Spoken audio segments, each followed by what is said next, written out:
Heather. What's up, Heather? If something doesn't work live, You want to talk about Troy or what? video, yeah, and interaction. I know, he's something else, isn't he? There's a Oh, you combination. don't have to talk like that. He's a nice guy. Pretty. I'm kidding, I'm making all this It's up. not. Right, but I'm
If I should call you up, invest a dime, and you say you belong to me, and ease my mind, imagine how the world could be so very fine, so happy together.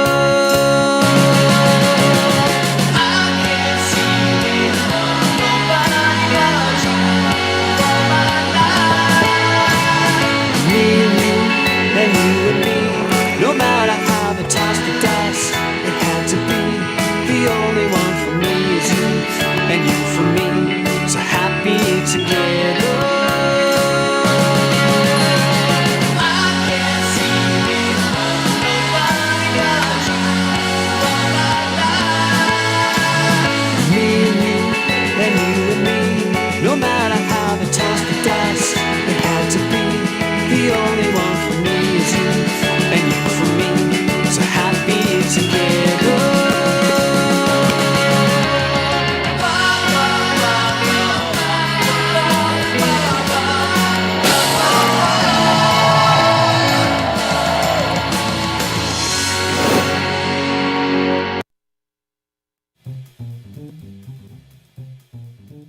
Hi, I'm a hacker, and your office may have great cybersecurity, but without strong cybersecurity for your cloud network, it's like taking candy from a baby.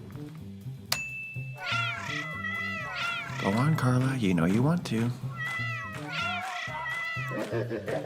Oh, that's not good.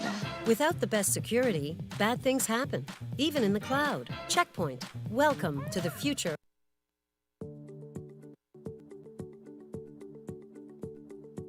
I'm Nathan Wisnowski, Concurrency's Chief Technology Officer. Concurrency is an organization of change agents. We make a difference, and we partner with businesses on the change that they need right now. Concurrency engages IT operations to build an efficient, capable cloud for the business. It also partners with the business in disruptive change to bring about new revenue and to bring about operational savings. We partner with businesses like Brunswick Corporation on a connected boat platform and migrating them to the cloud. We also partner with businesses like Clover Imaging that are doing AI-enabled distributed warehouses. We partner with businesses like Duff & Phelps that need to engage their customers with modern app platforms. And also engage customers like Rockwell Automation that are doing secure modern workplaces. Concurrency partners with organizations that need change agents and have change agents. We're here to help bring about change that drives new revenue and operational savings in your business. Let's work with each other today.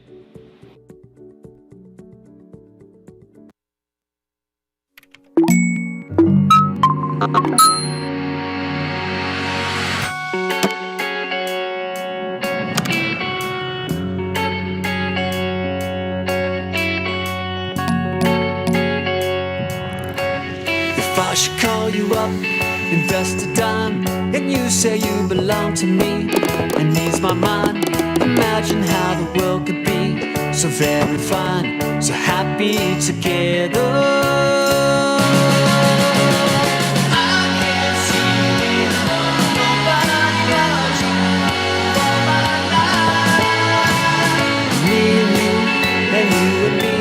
No matter how they toss the dice, it had to be.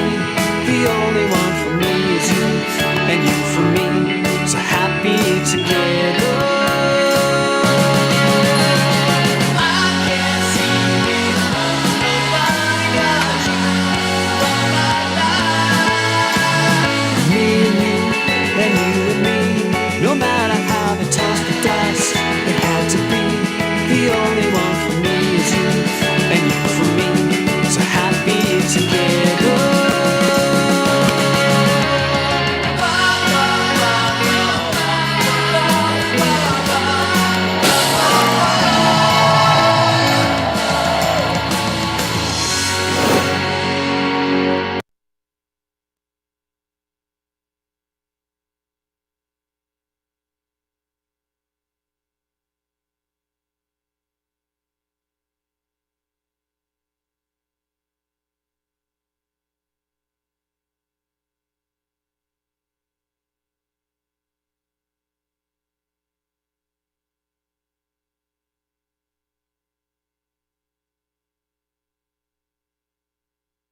And that is the entire super secret product roadmap.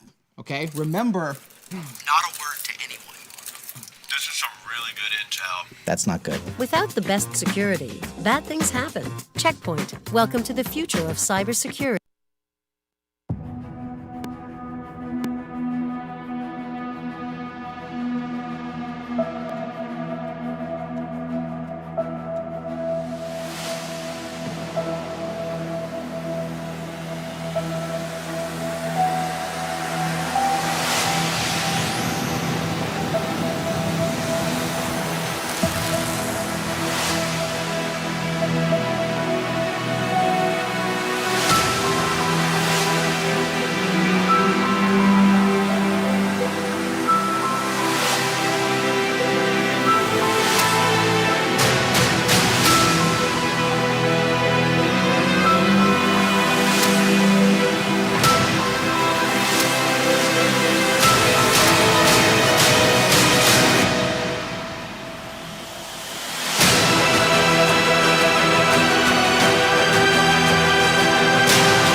All right.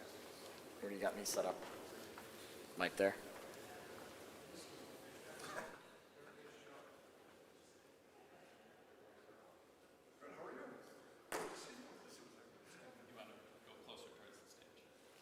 On it or close to?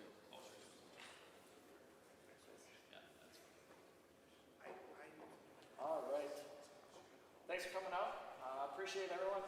Really excited today about having Jasmeet from Husco talk about taking the OT side of the house and bringing that into IT, and that relationship that needs to be formed and bonded as one of Wisconsin's larger manufacturers here. We have a lot of manufacturing. It's, I think, one of the great states and strengths we have here in Wisconsin. So really interested. Thank you for coming. Really appreciate it. Very excited. There is water in the back. If anybody is thirsty, bathrooms are right around the corner. So feel free. Ask questions at any point. Really wanted this to be interactive. But we have a great presentation. Really excited to hear what you have to say. And we'll kick things off.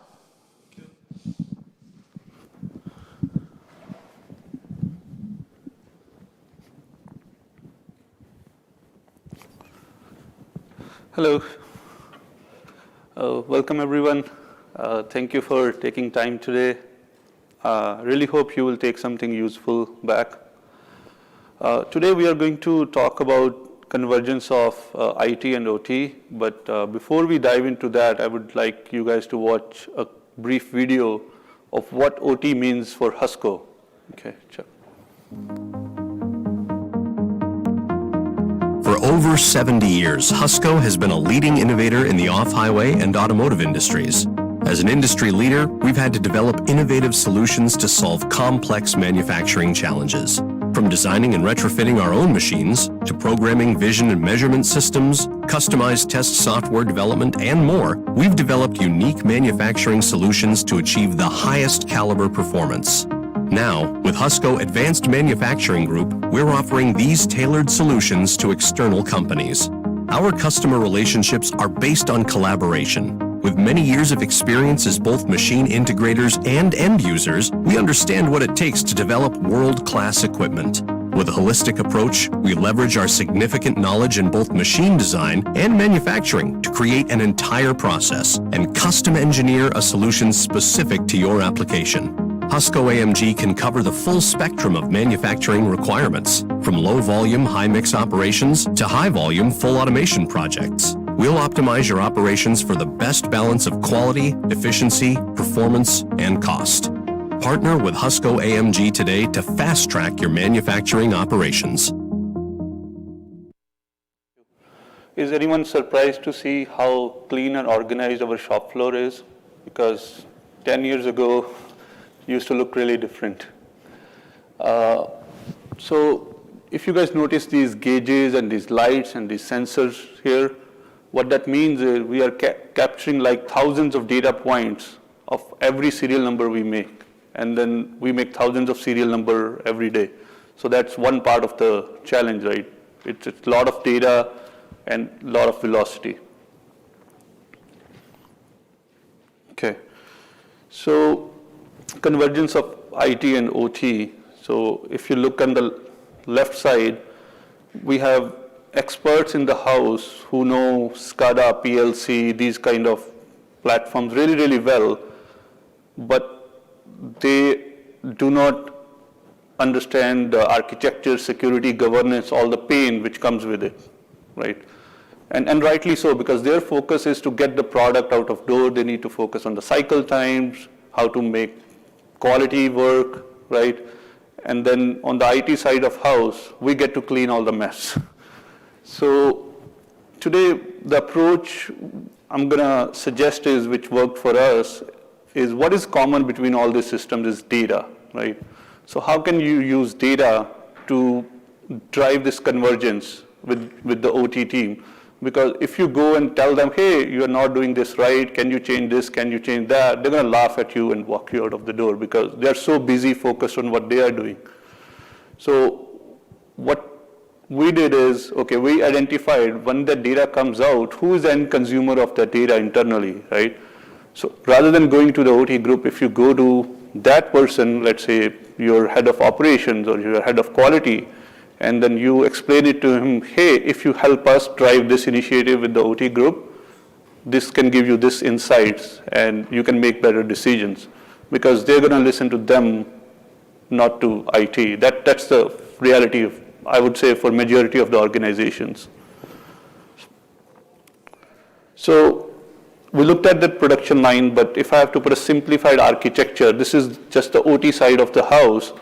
There are PLCs involved, and then those PLCs are connected to some kind of PCs or local storage. And as the parts move along the assembly and test stands, they write data into CSV files. That used to happen like traditionally.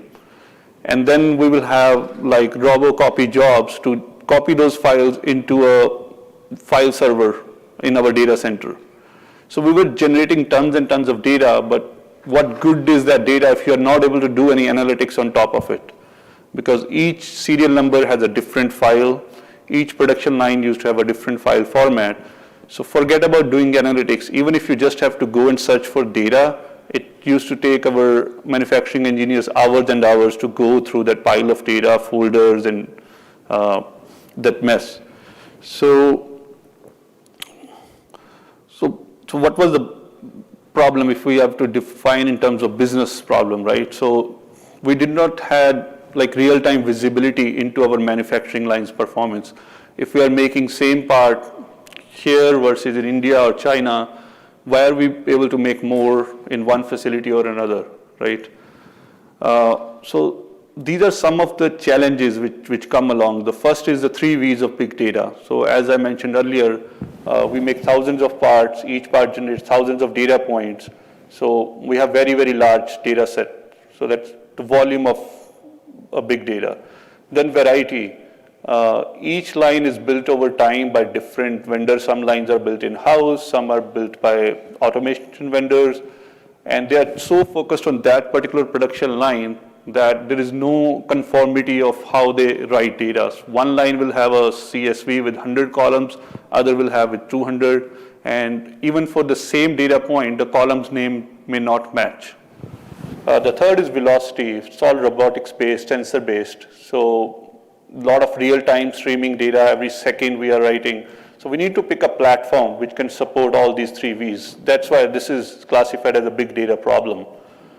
On each production line, there is a different hardware, different software. Operation technology has moved a lot, just like any other IT technology.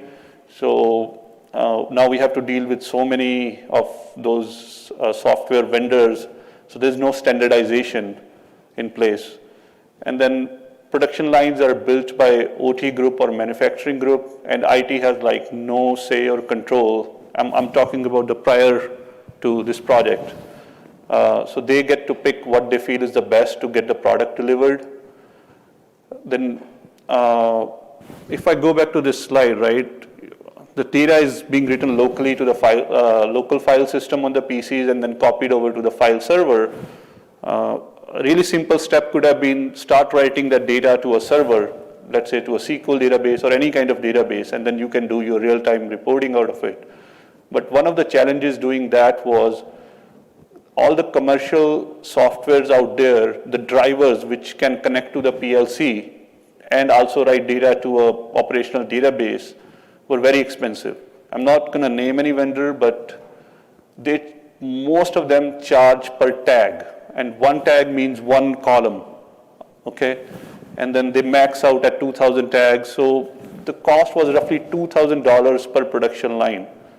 So if you have 100, it's $200,000. So that's like cost prohibitive for us or for anybody that, hey, we just want to get our data into a form which we can run analytics on, and why do we need to deploy something on each line separately and buy a license? And then management of that is also a pain because there was no centralized architecture available. It has to be done per PC, per production line. Then we had some legacy lines which were built like 10, 15, 20 years ago that did not have this robotics or automation, but still there is an interest. We still want to know what is going on that production line remotely. So for that challenge, what we did is there are lot of OT vendors now which are giving you add-on products or sensors which you can just place next to your legacy production lines, and they will give you the count of the parts moving and pressure and leakage. So that's another advice is like, okay, if you do not have budget to take a legacy line and rebuild it, which nobody will, just try to see what add-ons you can just add to that production line. And then the huge challenge, there was a gap of skills between IT team and OT team. So we had IT team who are really pioneers in what they do, and we had an OT group, they were experts in what they do, but they don't speak their like each other's language. So that's always been the challenge. So how we worked on that was we started cross-training people, and we hired few people in the organization who happen to work for, like they are in IT, but they happen to work a long time enough in manufacturing, so they understand those challenges. So we created a cross-functional group, training, education, and with the support of some stakeholders, we were able to at least get an agreement that this is a problem which we need to solve. Other considerations before we designed this solution was whatever we built has to be globally distributed, because we want ability to make same part anywhere in the world. Okay, we make sub-component in Shanghai and we may come and assemble it in US, but we need that data to be available because what we have is no fault forward. So we do validation of the prior test we did, whether it passed before we put a sub-assembly into assembly and continue. We may wash part in one facility, paint it at another. So all the data has to be available globally. It has to be highly available, fault tolerant, because this data is required by compliance from our customers. So we have to keep it for 10 years. If we are not able to write data, then our production line stops. It's as simple as that. And when production line stops, I think you guys understand what happens. So we have to be very careful of what platform we pick. We needed to retain data for 10 years. And then we wanted all the dashboards to be real time. Not near real time, but real time. And then we wanted real-time alerting in place. If production line stops, the supervisor needs to know right away.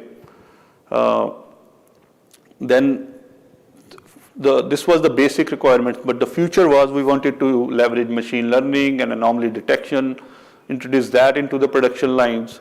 So that was also a consideration when we were picking the platform. And then we wanted to give people ability to drill down to lowest grain of information. If you see, okay, your productivity is now low for today, if you are not able to drill down and go and find the root cause, or if it takes you hours and hours to find the root cause, then that is also not a good solution, and people are going to lose interest. That could be counterproductive. So the biggest challenge among all the challenges was like we need to bring all these groups together. And the confusion is who's going to lead the pack, right? Is this an infrastructure project, or is this an operations project, or is this a networking and all? But since we took data first approach, we assigned this as a data project and had data engineering team lead this initiative, bring everybody together, but they were like the one-stop shop or one owner to report the statuses on these things and bring the rest of the people together. But for your organization, it may be totally different group. But the recommendation is try to assign one owner to this kind of project. So these are very standard KPIs. Anybody from manufacturing background, these are top 5 things any operations manager or operations director is interested in knowing. OEE, overall equipment effectiveness, machine availability, productivity, first time through utilization. I'm not from operations, but I understand these high level. I'm not going to go into the definitions of these. So what we did is we took a really, really simple approach. So since these folks did not have any visibility, right? And if I go to them and say, approve $2 million project or $5 million project, we need to hire data engineers, data scientists, and then what you will get out of it is a dashboard. They are always going to be hesitant, right? Okay, will it work? Will it not work? And sometimes they don't understand what value they will get. Some do, some don't, right? They're like, oh, end of the day, I do get a shift report from my ops manager that we made this many parts. What is the value going real time? So sometimes there is a push to do this, sometimes there is a not. But you can always use this technique as a driver, as a fuel to drive more and more projects. So what we simply did is, if we go back to this architecture, we were copying these files to a file server, right? Which nobody was able to analyze. We simply started copying those files into Azure Data Lake using Azure Data Factory. So it's just like a batch job. It will take all the files, dump it into the data lake. Then we will import data for each production line into Power BI. That was really, really easy to do. We did not need any new hardware, any new software. We are simply copying to a different destination, and we built a very simple dashboard. But the caveat is it was only summary data, okay? I'll show that how that looked like is basically this. So for each production line, you can see how many total parts you made, end of the shift, and then we went 15 minutes. You can see how many good parts we made, how many bad we made, how many production hours, Was there any downtime today on that production line? What's the availability, productivity, FTT? So when they got this real time, they got really excited. Okay, now I can look at it end of the shift. But then that drove, okay, now the productivity is saying 75%, my target is 99%, what happened? Okay, what happened is now we need to do the next phase of this project. So what that next phase is, so that's how we got funding for this. So first was simply taking the files, moving into Power BI, and no data warehouse, ETL, nothing big involved. Okay, to do this, you just needed one analyst. So on that spreadsheet that you had, were all of those different production lines, different products? Yes. So and how many production lines do you have? So at Husco, we overall have around 200 production lines, and each production line is capable of making different models. So different part numbers with the variation. And that's where our AMG group shines, that in the past, if you have to build a variation of a product, you end up building a different production line or different assembly. But now you can just change some settings on the assembly line, and you can just give a different model number, and it will produce that. When you created the data lake, is that actually getting all of the data from all of the production lines? Yes. Yep. Yes. So basically, nightly jobs, which go, we had those jobs already, but they were writing data to a local file server, and which we were not able to just import readily into Power BI because Power BI is in cloud and file server was on premise. So with Azure Data Factory, we were able to do it more seamlessly. We used to have more alerting, and it was much easier to do. So nothing different, nothing fancy so far. Everything is same from OT side. All we started doing was just copy data into Power BI and just build this simple dashboard which our executives started using. Okay. Then when they started asking questions like, hey, why is this down? I need to know, right? Without calling my operations manager and getting an answer which they can fudge the numbers basically. They wanted it all real time. So the next step we took was we started introducing some real-time data into our data lake. So all these PLCs, they have tags, and those tags like, okay, already have the metrics like uptime, any fault happening, any error happening. So along with that batch data, we brought some real-time data, which gives them more details by hour. So if you see the architecture evolved, earlier it was simply files into data lake and then data lake into Power BI. Then we have this from these IoT devices or these production lines, we started streaming some data into event hubs, and then that data goes parallelly into Cosmos DB for real time, but then it also goes to Azure Synapse Analytics. And I have a slide on more details on what Azure Synapse Analytics is. Okay. Then the third architecture is like, then finally we started bringing more advanced use cases, bringing Azure ML, bringing IoT hubs. So if you see now, the data was originated from these IoT devices. We are taking it into our data lake. Then we are using Synapse to process all that data, right? And then build our machine learning models or build the decision making, automated decision making, and then sending the data back into the same devices, same production lines. So with this architecture, you are even able to control your production lines remotely. You can turn it on, off, do some kind of operations. So let's say you get an alert saying, okay, something is wacky on this production line. Do you want to continue making parts until you figure out what's going on and end up with a lot of scrap? So sometimes like most of our automotive production lines are operatorless. Nobody will be there. You turn it on, it will keep making parts, especially over the weekends, right? So, but if you can have people there to stop it, but it costs.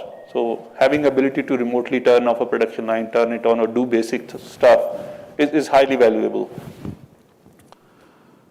Okay, so now I'm going to dive more into what Azure Synapse Analytics is and why we picked that. It's not that to favor a particular vendor. Even AWS has the same capabilities.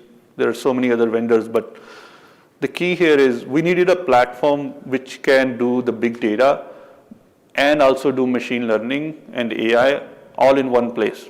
Okay, so what you get with Synapse Analytics is over the same data in the same files, you can write a query in SQL or you can write query in Python or Java or Scala or R. So depending on your use case, you can have data scientists write a program in completely different language in the same data. So that was one advantage. So it has both the Spark engine and the SQL engine all in one place.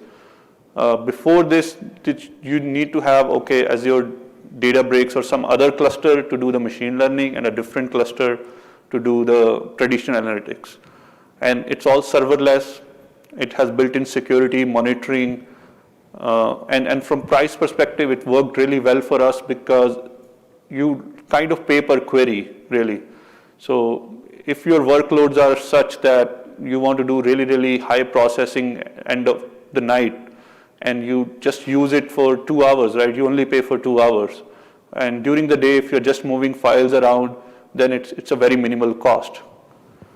So, something to consider, like for some companies, they will have 24/7 high workloads, right? Then it makes sense to just go and buy all the hardware and do the processing, or even in a cloud, go to a different model where you're not paying per query, but you are paying per core. But to get started, this is a really, really good model. Another big advantage of this latest technology is you do not even need to load data into a data warehouse or a database in order to query it. So what you are seeing on this image is we have these files by part number. You can literally right click and it will automatically generate a SQL query, which you can take and put it into any visualization tool, whether it's Power BI, Tableau, ClickSense. So all that ETL layer is not required, but it's not required for summary analysis. Okay, so there is a caveat to that. Does not mean data warehouse goes away. Data warehouse has its own place. Data lake has its own place. This is more for exploratory analysis, more drill down deep analysis. But when you need really, really fast performance queries, you have hundreds of users trying to run a dashboard, then you have to do the data warehouse. But the order of doing things changes. Before this big data world, if someone asks you, hey, I want a dashboard, okay, it will take 6 months because we need to do ETL, we need to do this, that. Now you can give that dashboard to them in weeks or days, and then if they end up using that dashboard, because many times it happens, you will spend 6 months and nobody will use that stuff. So if they end up using it, then you take time and work backwards and keep adding more and more layers to make it easy to manage and maintain and give them more details and drill down. Okay, so we looked at this dashboard, and the next level of this was when we started bringing more data. Okay, let's say I see one production line is showing me low productivity, or it's showing really high. I want to know, more details. So the next level of drill down was this. Basically, on the left side, you have data from assembly station. Right side, you have test stand, and you can see all those metrics we talked about, all those KPIs. And then you can even see that by model numbers. So what you see here, these are the model numbers which are made on that day on that production line. And another question to ask is, why will one model number have more FTT than another, right? So there's something going on. Then the next level of drill down is, okay, you have identified the model number, you have identified the hour when the issue happened, right? What was the issue? So initially I mentioned ability to drill down to the lowest grain of information. So what you are seeing here is for that particular serial number, all the data points we capture. So basically like a leakage, flow, pressure. So you are starting from that summary and then keep drilling down, sitting right in that office, no need to ask someone. And this has been really, really useful for our quality department, right? Ops may not be interested too much into this, but quality may need to know what is happening in detail so they can fix that problem for good.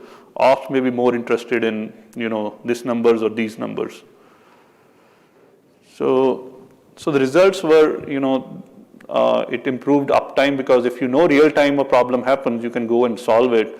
And then you can even, if you can predict the problem beforehand, that's even better. So our manufacturing performance improved from like 85% to 99%.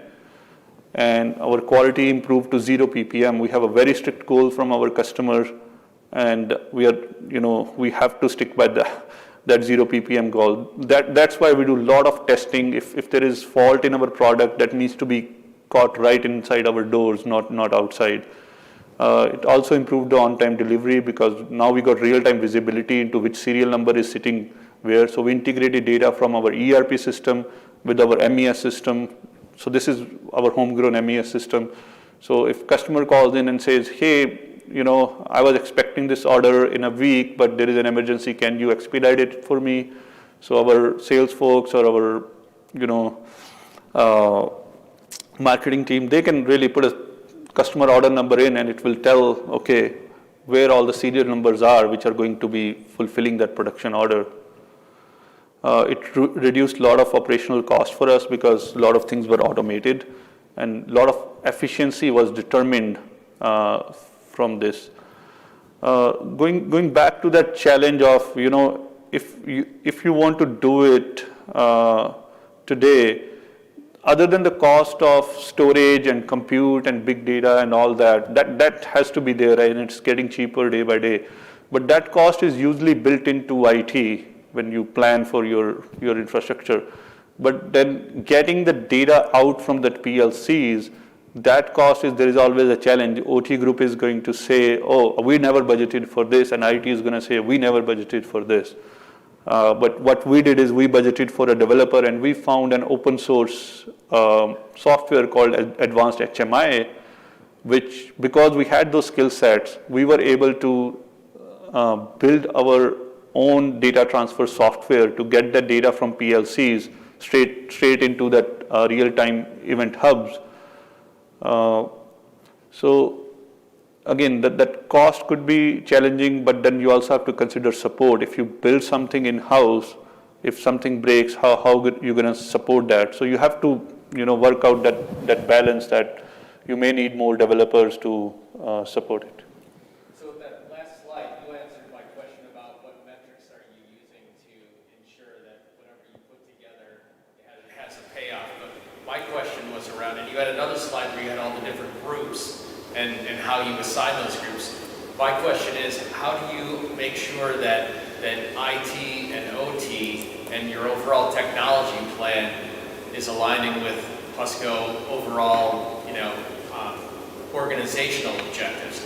How do you make sure that what you're doing between those two groups aligns with what the company is looking for? Yes. So there are a few things we do at strategic level. So we meet with our OT leaders quarterly, and we share what our strategy is, what their strategy is. We came back with, so one of the challenges was each production line was generating data in different format, right?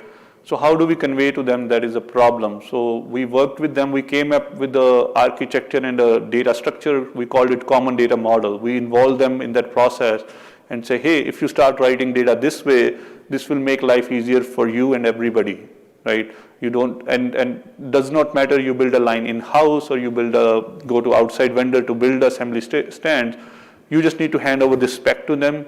We don't care what software you use. We want our data to be emitted in this standard format, right? But on a high level, there is alignment we do. We have blueprints, we have architecture, we have guidance from them, right? But the challenge is like, Husco does not have double budget to have those kind of resources both in IT and OT. If I am able to hire OT experts, then great, I can guide them. But if I don't have expertise in those technologies, how I'm going to guide them? So to meet that challenge, we trust them, right? But wherever we see it's causing an issue on the IT side of the house, whether it's scalability of the systems or cost or uptime, that's where we have a blueprint for them, and we introduce. So one of the challenges was our OT group will use unmanaged switches on production lines, or they will still use Windows 7 PCs which are out of support. So that could cause security issues, or unmanaged switches, they may go down, right? So it was really taking their problem and pain point and solving one thing at a time while we build the large strategy. But I'll be very honest, like you can build a large strategy, but they may not understand it, right? Why you are saying and all. So that's where your key stakeholders really come into picture, that, okay, they knew what they were going to see in the end, right? What value it is going to create, why they should do it. So another example is, we had these jobs to copy files from these PCs, right? we were using a really legacy tool to do that. There was no alerting in place. So what will happen is, if that job stops, or if they change, some manufacturing engineer goes and changes location of the folder where they write data, now that job is not going to know that change has happened, right? So what will happen is, in 2 weeks, the drive will get filled on that local storage, and then again the production line will stop. So my point is, those problems were helping us tell them that they need to partner with us. Hey, we can help you solve this downtime problem if you stop writing data locally, or start writing data to database, or start writing to the event hubs, or let's use a different tool to do that. And then there has to be mechanism that if you build a new production line, you have to involve IT from day one. So that's another challenge, that sometimes you will find out after 6 months that, oh, we bought this system already. Again, this challenge could be unique to Husco, but there are many companies where operations or OT groups, they have authority or budget to just go and do things on their own, whether it's a MES system or whether it's equipment on the production line. Another challenge was, they used to buy PCs themselves, which really were not meant to do that kind of processing. So they will put it on, because one thing they were failing to realize is that amount of data they were generating 5 years ago and amount of data they are generating now is, enormous difference. And for them, it's just data, right? So why that PC used to work 5 years back, now it's the same PC, 2 cores, and it's no longer working, production line is very slow, nobody is able to move mouse. So over the period of time, we tell them, okay, you don't worry about it, you just give us your requirements, we'll ask you basic questions, that you are building a production line, okay, how many parts are you going to build? We know from each part what data points you generate, right? Okay, these are the specs of the PCs, we will just provide you this, or any hardware, or any. Same thing with the network. The challenge is, if you start writing data directly to a cloud, if network goes down, the issues start happening, right? So we built some redundancy on the network side as well, and then we use this IoT Edge platform to actually cache data locally when the network is not available, right? And those were some of the things which they were really concerned about. Hey, if we go to the new architecture, right, start writing data to cloud is not available, my internet is down, what do? We cannot write data, we cannot stop production line though. So that was a key requirement which we had to meet. So you kind of touched just a little bit on this, like where you have maybe IT has this tool set and OT is using this. It looks like you guys, kind of simplified things a little bit with kind of sticking with Microsoft and Azure and a fair amount of tools within there. Well, were there some gotchas, or with kind of the shift in the industry too of like ELAs and licensing agreements? I mean, did that stuff ever put the brakes on it, or how was that part of the process? So you asking on the IT side of the house, or? I guess just bringing that all together, right? Because you have probably a lot of different opinions. But were you guys more of a Microsoft shop to begin with, and that's the reason why you went that way? Because I see a lot of environments where they have, some of this and some of that, and I mean, consolidating all that can get very tricky. Yes, so the lucky thing for us was our OT group, they never bought their own BI platform or anything, okay? So they will use Excel or Minitab or something to just analyze data for 1 day or 1 week, very, very small on a small scale. They had built some data plotting applications using C#. They were all custom. On the IT side, the reason for Azure was, yes, we are a Microsoft shop. Our ERP was on SQL Server. Everything else was on SQL Server, right? So it fitted well within our ecosystem. But again, if you are a different company, we are already on AWS. So that's not I should not say that to decide that whether we should go with one platform or another. Yes, skill set is one challenge. If your team is already used to doing things in AWS, right, when you will switch to Azure, you need to train them, right? But often it's easier to train the IT team than to train the end user. So the part of this architecture was like, if we are bringing everything to the data lake, right? Then again, the beauty of Synapse Analytics is, if you have a legacy application which is written in .NET or Scala, right? You can point that to this new platform. So we are changing the processing layer underneath, right? But the end layer before the end user can still remain same. So that is something I would advise to consider. Is like, we really, the whole idea was we wanted to give people freedom of choice when it comes to what language they want to use to analyze data, what tool they want to use to analyze data. We are standardizing and pushing for Power BI because it meets 99% of our cases, but we do have some use cases where Power BI fails. So we end up writing our own custom code in R for that. But again, this slide is very important. All these 4 or 5 languages are available for you to use, and that's a big part of our self-service strategy. When the company grows, right, when you become Coles or NM and all, right, yes, standardization is a good dream, but okay, you will standardize, you will take 4 years, standardize to AWS, and then a new tool comes into market and they are really better than that, right? So what we are doing is we are standardizing the process to gather data in one place, right? And then create like a layer, semantic layer on top of it. But when it comes to how people are going to consume data, we have teams which have been using Toad for data analytics for ages, okay? We are not fighting with them, don't use this, because we don't want them to sabotage our data lake project. So what we are just saying is, okay, we do not have expertise anymore in Toad, so just make sure if you're continuing to use Toad, and think about getting support directly from the Toad team. Again, that may work for one company, that may not. There's a lot of politics involved always in these decisions. But at least standardizing this piece really helped. So one of the points here is like, traditionally you will start from a business system, right? And then build analytics. That, okay, what can I do with this data and all that? And here we use data first, data as a fuel to go back and show business the value. And then we influenced, when we build a new production line, what happened. But when we build a new production line tomorrow, how should we write data? Which kind of switches we should avoid? What kind of PCs we should use, right? So all that, eventually when they started trusted IT more and more, that standardization that goes back to your question is like, how did we do that? Again, it's not that it's fully done, you will never be done, but at least we believe we have enough interaction happening between those two groups.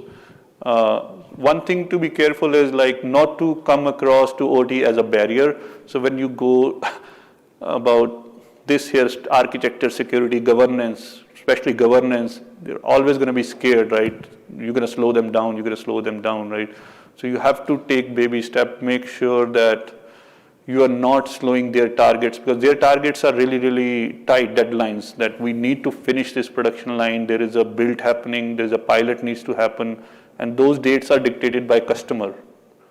So do it in a way that you're not slowing them down. One last thing I wanted to show is, let's see if the internet is still working.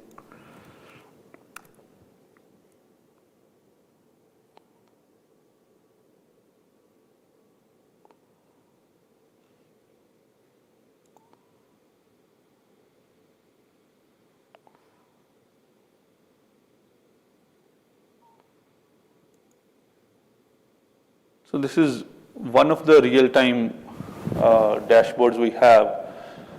This is actually happening right now. If a production line goes down, you're going to see it on this dashboard, and it shows you for how many minutes that line has been down.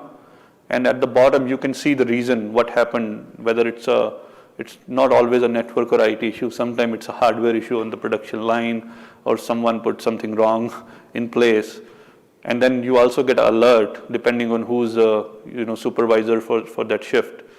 I mean, really simple dashboard, but there is whatever I talked before all that work, this is the result of a 2-year effort, this dashboard, because we had to go through all those challenges, bring the data live and all, and then build it. From the looks, it will look really simple, right? What's the big deal?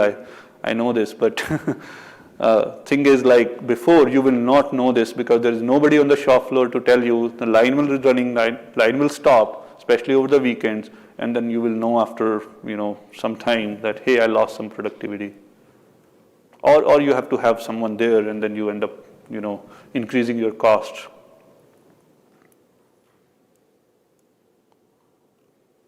Okay. So I also have a link to this open source software we used. It's called Advanced HMI. I don't know too many details because one of our lead developers, he vetted this out and he said it works great for us. The link he sent me, when I go here, it says $200, but he told me it's free. But still, compared to all other softwares we looked at, which were more commercial, they were like super duper expensive as they charge you per tag of PLC. Okay.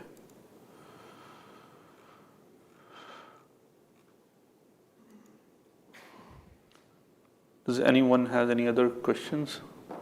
So it sounds like the C-level gives OT and IT a lot of autonomy. Would that be accurate? So whether you're inside an organization trying to sell a particular platform or initiative to the executive level, or you're a salesperson on the outside trying to sell it into Husco, how do you communicate internally? How do you communicate up to the executive level, either the value of what you're trying to do or the net results of what you've done? Maybe help me understand how you communicate that internally. Yeah, really good question. So in my opinion, it really depends on the culture of the organization. I have worked for organizations which are, top down, and Husco is bottom up. So if you go to the C-level person and say, hey, I can do this, that, and all that, they're just going to send you back to, your manager of operations or something. If he sees a value, then I'm fine with that, right? So you both need to go together to the C-level executives to do that, because that's part of, again, culturally they trust, and these people have worked there lifelong there, right?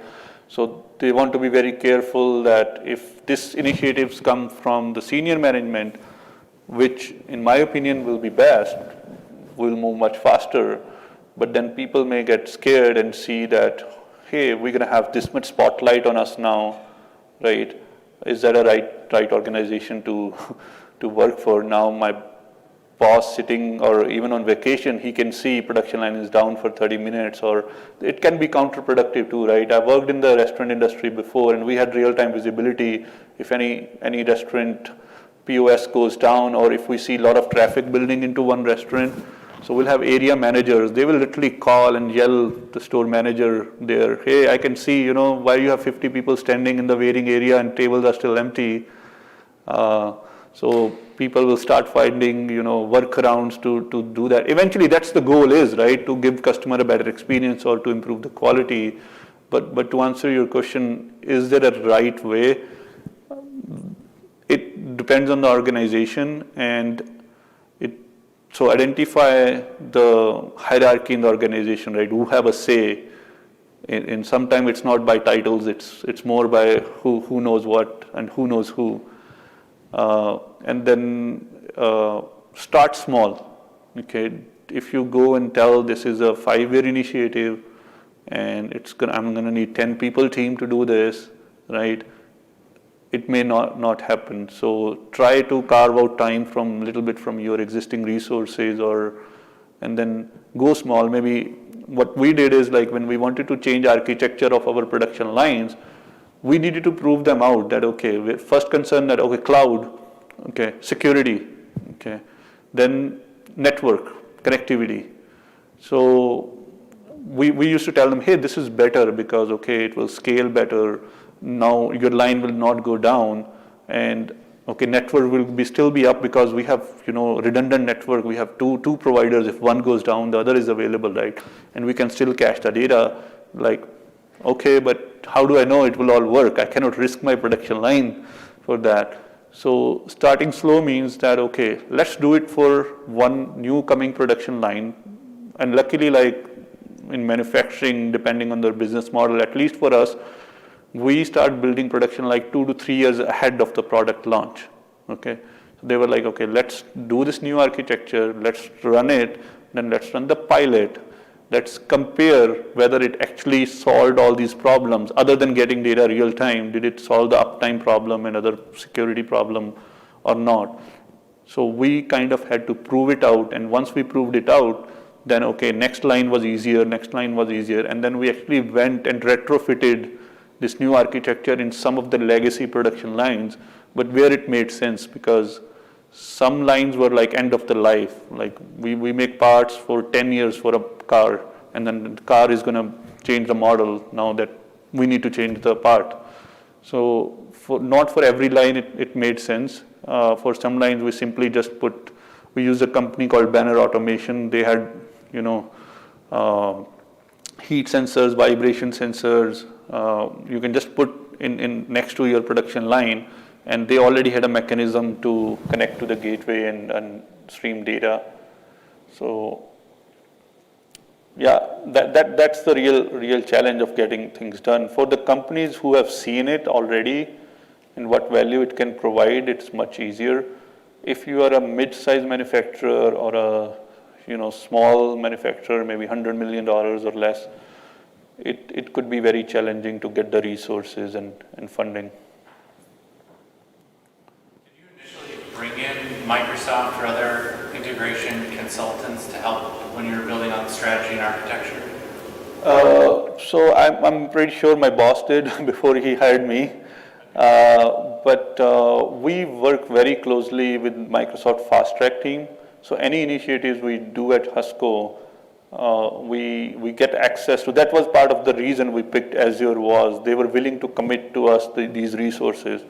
So not only the high level strategy, when we are doing this project or a we are recently doing a file share project where we are using a different product. I'm not going to name a vendor, but it writes data locally on each site, and then it syncs data globally for all our sites. So the performance is very fast.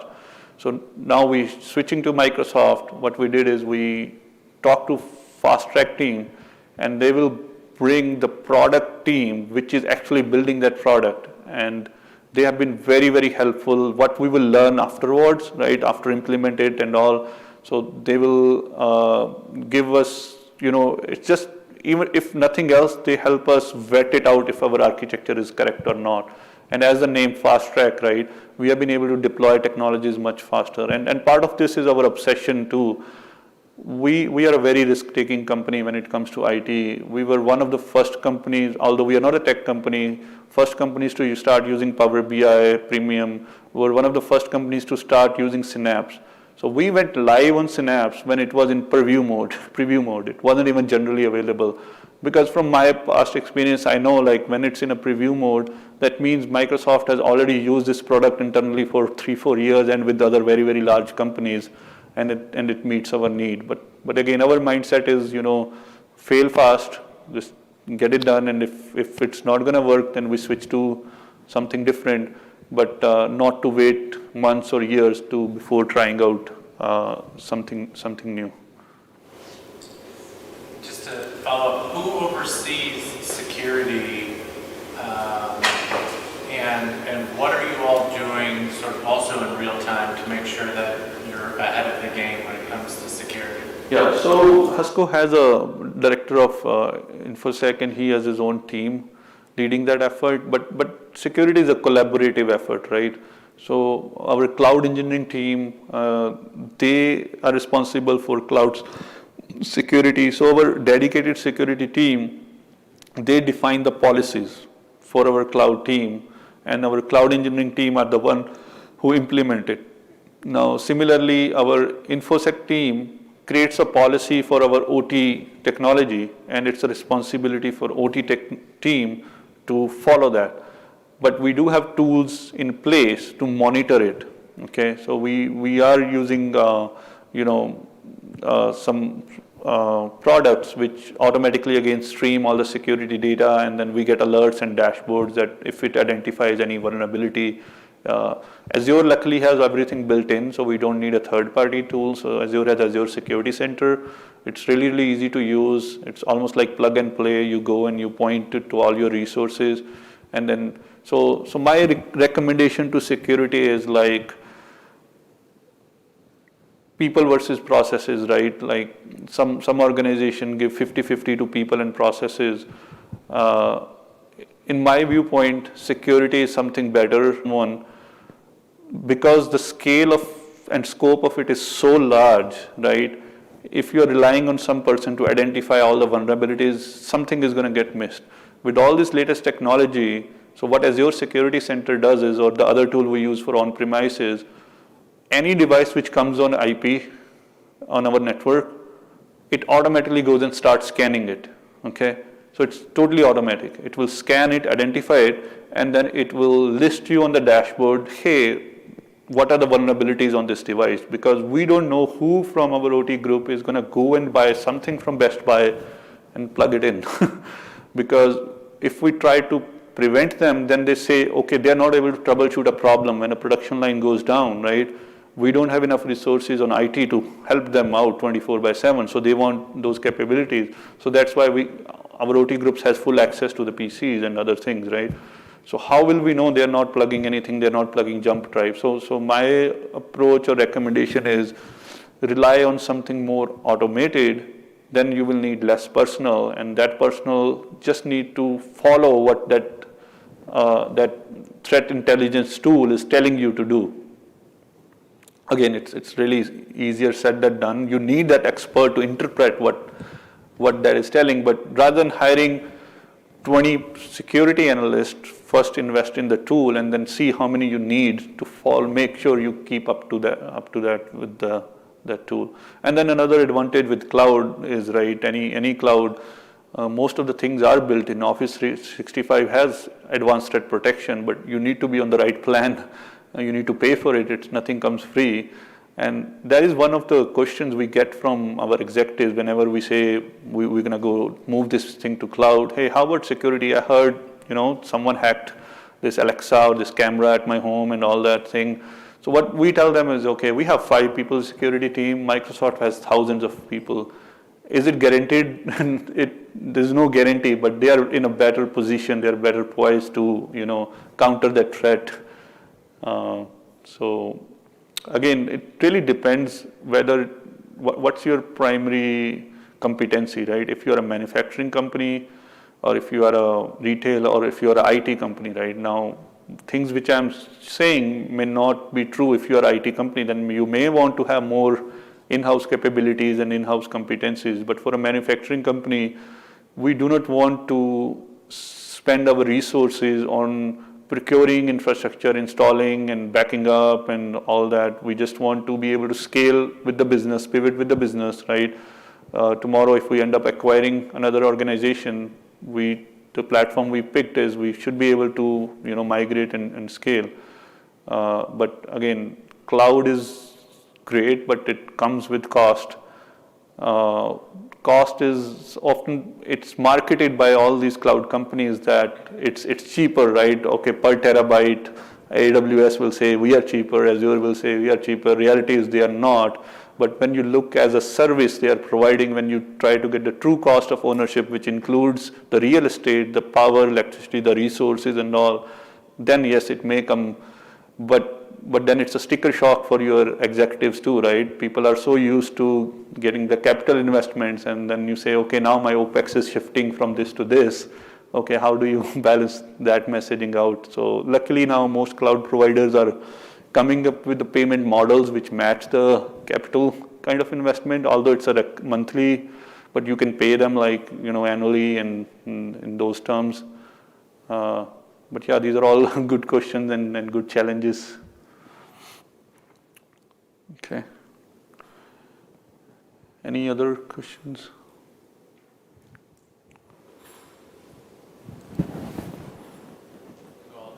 Sure. So if you think about another small and medium-sized manufacturer and they don't have maybe a robust IT team, and in my experience, you're always going to run into that, like, wait, you want to start putting a bunch of items or machines onto our network. They're like, wait, they want to protect that. I mean, did you have to deal with that? Was this already in place when you got there? How would you advise someone getting past this when now all of a sudden you want all your machinery on the network?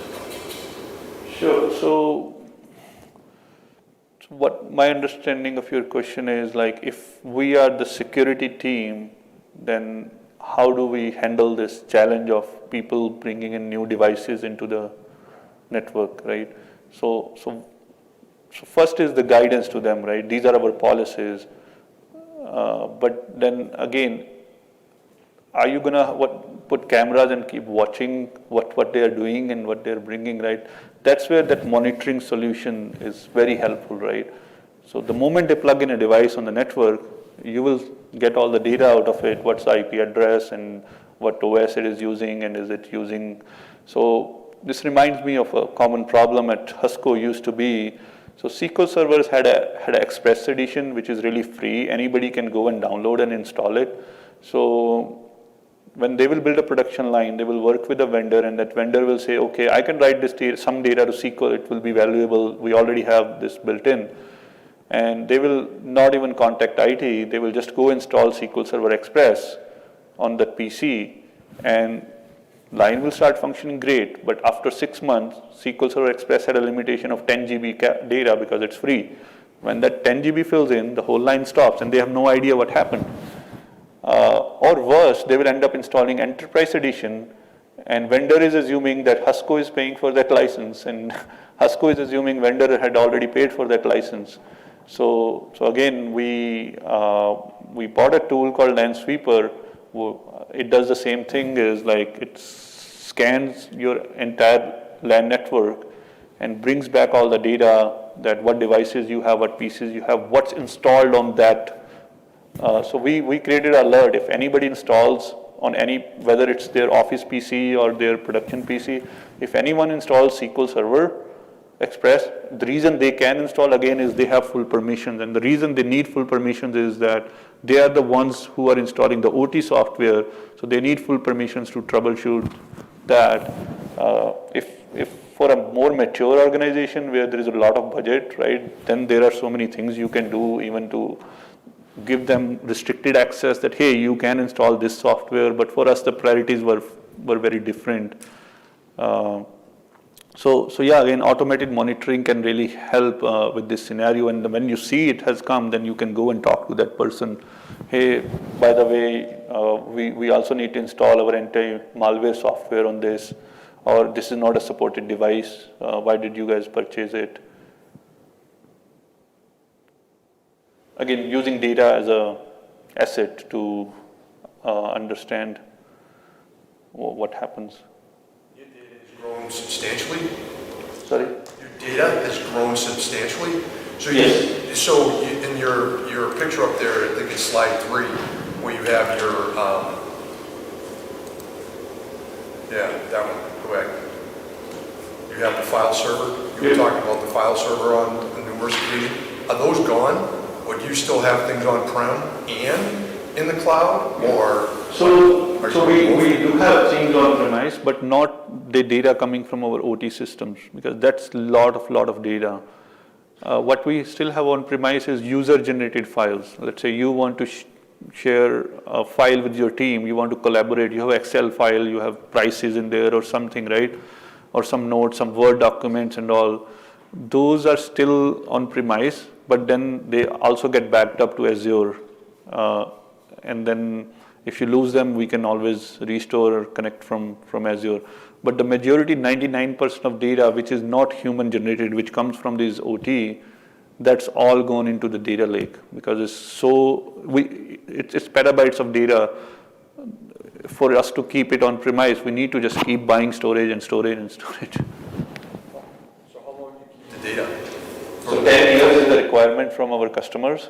For the OT data? Yes.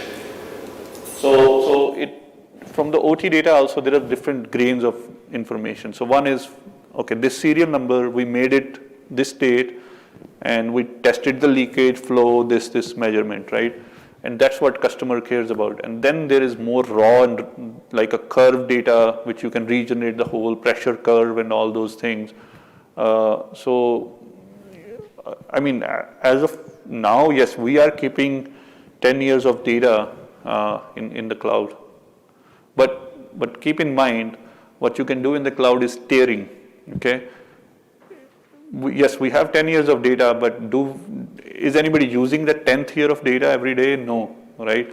So one of the, again, latest things in file shares is it automatically determines which are the most used files, which are being used like daily or weekly or monthly.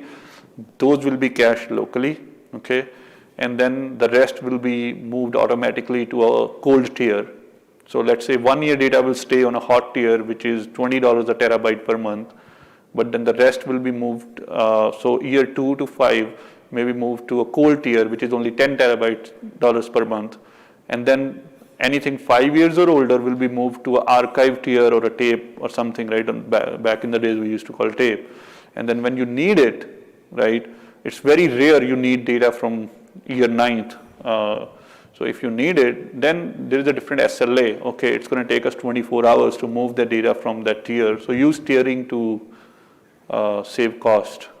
Keep the latest and greatest data cached, and the rest keep to the cold and archive tier. Is it only internal people that have access to the OT data, or do you have like customers, like automobile, partner or whatever? Do they also have access to that data? Yeah, that's the next phase. Is we are trying to monetize this data, and we actually had a huge success in this. So the data we collect, sometimes it's really useful for our customer. When they put the part in the automobile, they need to know some parameters to calibrate that and retest it and all that. And in the past, we used to send them files in SFTP server, and their engineers will go manually download that file, import it into their MES system, right, per serial number, and it's takes a lot of time. So what we are we already piloted out, we are building a customer portal, okay, that goes and reads this data, and it's an externally facing system. And people can, right now with that customer, we are just piloting, but idea is maybe we may be able to give a subscription as an offer for that. Hey, if you want this data to be integrated real time into your MES system, maybe you can subscribe to this feed. So where they can have their MES system just call an API directly, which is giving them this data, and it goes into their MES system. So now we are talking about two different companies really integrating their MES system using this bridge in real time. So that's kind of like the go forward. That's kind of the go forward that you're looking to. Yes. So the only other question that I have is, in hearing you, there's been going to do this. You've created a lot of efficiencies on the manufacturing side. There's minimal downtime, all these wonderful efficiencies and everything.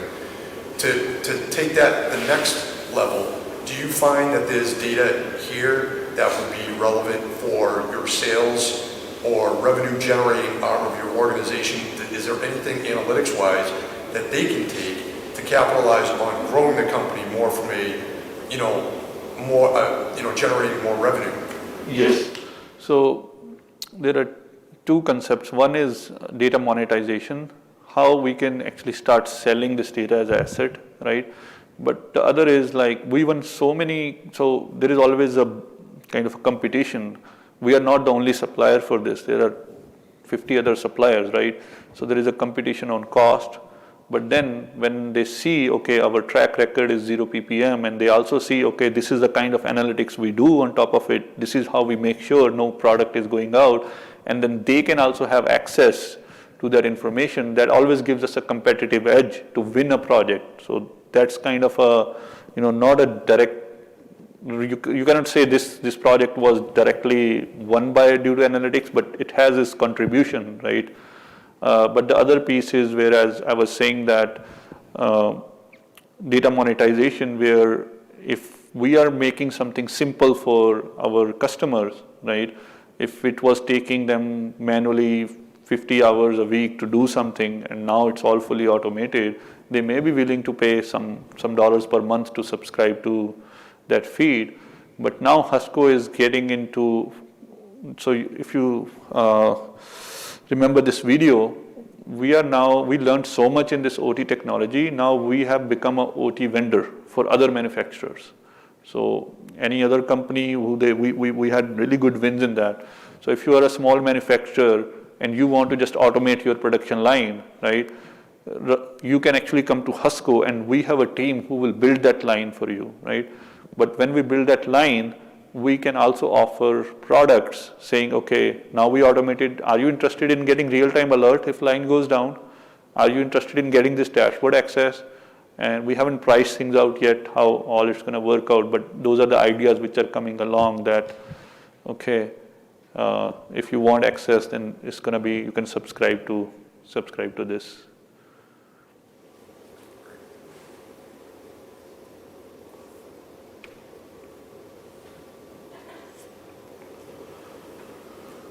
Right, any other questions?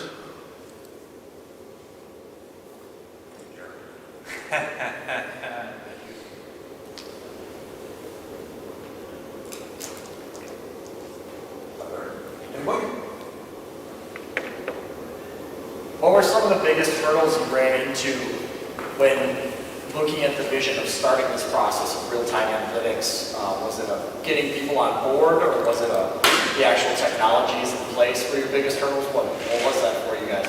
Yeah, to me personally, technology has never been a hurdle. It's always been an enabler. It's always the cross-functional nature of the projects. Sometimes people are too close to what they have done in the past, so change, whether it's technology or not, like change is really hard for everybody, right?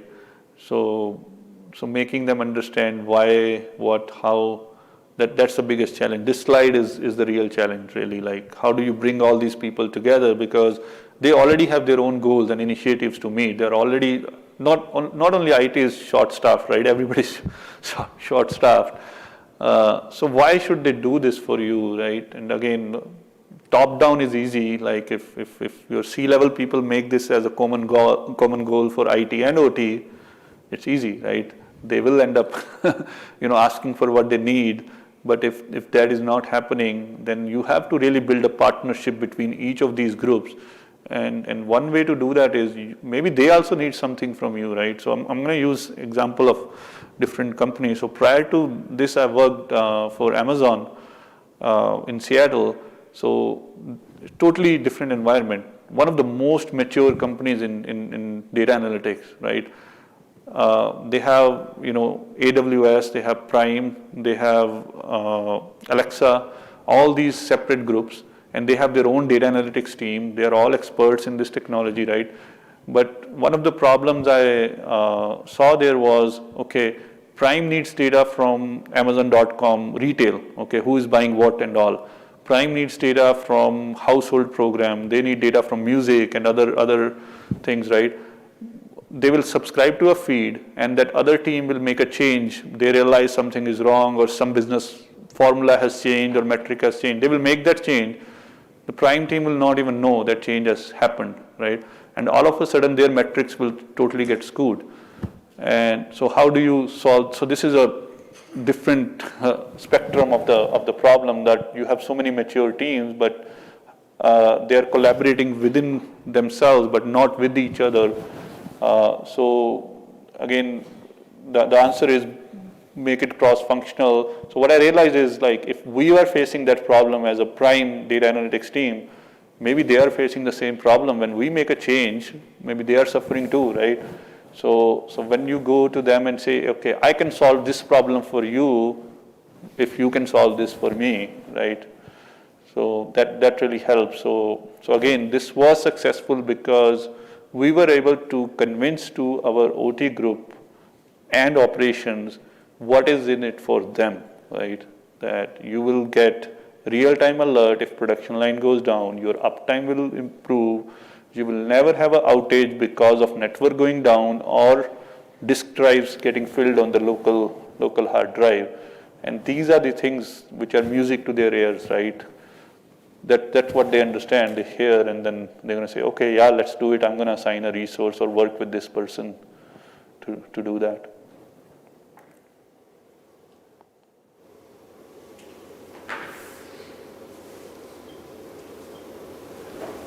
What sort of non-traditional manufacturing roles needed to be onboarded and at what scale to accomplish this? Like software application engineers, designers, data scientists, data engineers.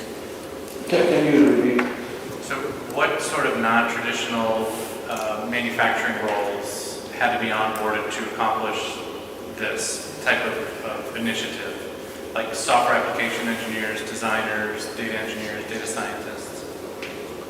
So, I mean, I'm fairly young in this career, so for me, data engineer is not a non-traditional anymore, right? But if you're strictly talking from manufacturing standpoint, so Husco has this group called, in normal world it's called operational technology, right? But we call it advanced manufacturing group. And what they consist of is manufacturing engineers, and what skill set they really have is controls engineering.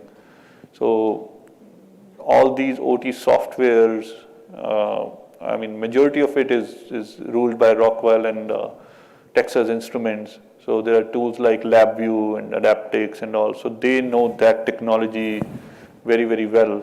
But luckily for us, this was already in place. But if you are a manufacturing company and you are not into OT yet and you want to get into, so if you have to create a job description, you will create a job description called controls engineer.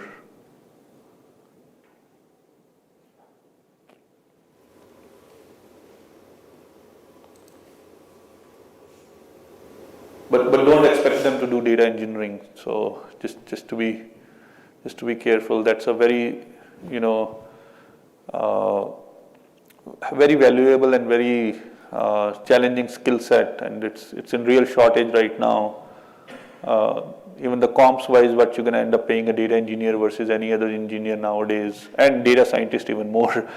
And it's challenging, like for some executives even to understand why do we have data scientists versus BI engineer versus data engineer versus this. Each have their own role to play, and part of this is, again, the amount of data companies are generating now is totally changed, right? If this data was not in petabytes, if this data was in just maybe gigabytes, right, then do I need Synapse? Do I need ETL? Do I need to do this? No, right? I can just go point Minitab, import it, and build up Pareto or whatever chart I need. So it's more like plumbing you need to do behind the scenes, and sometimes it's very, very hard for executives to understand why that plumbing is so expensive. And then I say the same reason, like you call a plumber to your home is really expensive. So these are like data plumbers. It's going to be expensive. So we have to hire some plumbers.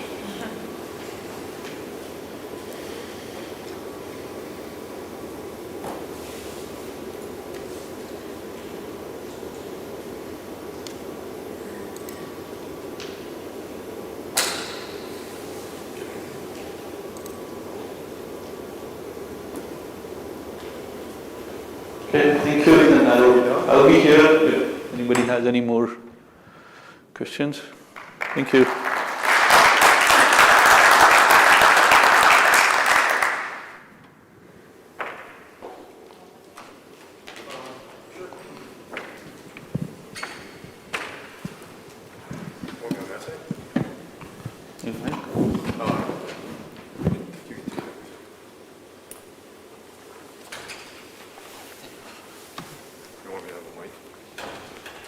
Pretty loud. Oh, yeah, that's right. How's that? Good. All right. Good afternoon, Jasmeet. Thank you very much. Very informative. I'm really a little surprised that there weren't more questions, though. You're pretty confident that it's bulletproof, though, right? From a security perspective? Oh, yeah, we're gonna have to have a conversation. Nothing's bulletproof, right? Well, listen, thanks to all of you for coming out today. As you can tell, we're a little light. There's a lot of people on vacation trying to get in the last days of summer before, the snow starts flying, right? But we still have a lot going on. Really not too much. We had this event. We have an outstanding golf outing coming up. My friend Matt Balcom back there runs that show. We're already full. Last year we had 133 register, we had 120 play. Right now we're sitting at a top 170 golfers this year at Western Lake, and we're full. We're not taking any more. I think you might have one or two more sponsorship opportunities, so if there's anything there, talk to Matt. October, we're going to be back here talking about, we do some skill set development. There's a lot of people in transition, and we have a panel of folks in a variety of different educational positions that are going to be talking about, skill set optimization, relearning, reskilling, that kind of thing. November's our business meeting, and then we're out in December. And then we start all over again with the new WTA board. Good stuff going on for the rest of the year. Hopefully we don't, fall into all sorts of mask mandates and everything else. But we have a couple of events that are going on outside of WTA. I had a conversation with Doug Barton the other day, Troy and I did, from UW-EBC. They have an event coming up, their annual tech conference. It's virtual, but they normally charge, I think it's $595 for it. And for anybody that's a WTA member, they're offering $295 for that. And they have a hell of a lineup. And I think it's October 14th, right? Yeah. Most importantly, in the next couple of weeks, we have a young lady to my right. This is Lena DeLeet. Lena is in charge of, she works for Summerfest, but on top of a regular job, they said, hey, what is this, year 3? 4. This is year 4. They said, hey, we got this idea. We want to do this thing called Summerfest Tech Days. Summerfest Tech. And they said, take it away. And she's done it. And I've actually attended it. If you haven't attended, it's really a great event. It was unfortunate last year that it was virtual, but I thought I'd have Lena just say a few words about Summerfest Tech. Yeah, I'll be very brief. Thank you so much, Eric. Summerfest Tech will be September 8th this year. Although it was virtual last year, we still were able to grow, and it gave us some really good data points and insight into how this event could be not just a tech event that happens to be in Milwaukee, but not just a Milwaukee tech event, but a tech event that's in Milwaukee, because we had 34 different states participate in the event last year virtually. So on September 8th, all the programming will be accessible virtually, so even if you have clients, partners, friends and family who want to attend, they can do so even if they're not here local. But exciting, very exciting, we will have a portion on site at the Summerfest Tech grounds, at the Johnson Controls World Sound Stage. And so that'll be from 2 to 7. So if you want to see a pitch competition, hear a VC roundtable, and see a keynote from Google on DevOps teams and how to build them, that's what we'll have from programming on site, as well as 2 hours of networking and some free drinks and food, which who doesn't love that? But in the morning, the programming will be virtual access only, so you can kind of roll out of bed and attend, but then also it'll cover a lot more programming topics like how to create a tech town, diversity, equity, and inclusion, and there'll be keynotes and a ton of breakout sessions for sort of all facets of the tech ecosystem. Our goal with Summerfest Tech is not just to be a business tech event, not just to be a startup event, not just to be something for the tech nonprofits, but to bring the entire ecosystem together, because we have great partners who do those niche events like the WTA for business tech events and Startup Milwaukee for startup events. So we try to bring everyone together. The event is free, which goes back to Summerfest mission to provide access and opportunity to connect at a very affordable rate, which is nothing for Summerfest Tech. And yeah, am I missing anything? Parking's free, food and drinks. I don't know if that's all free.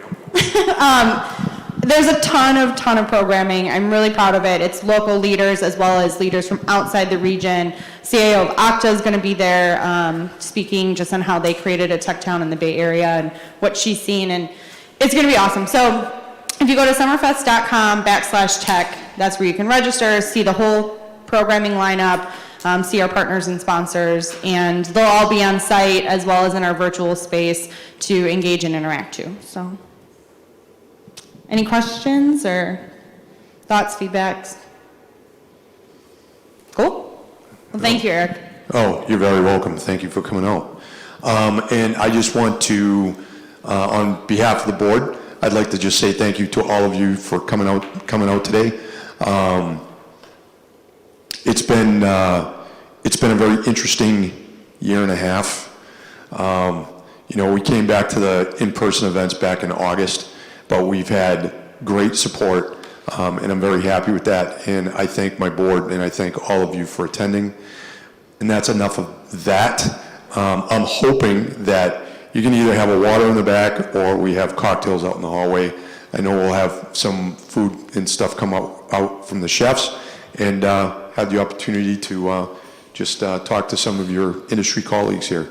But other than that, thank you all very much. Jasmeet, thank you again, and we'll see you on the links in September.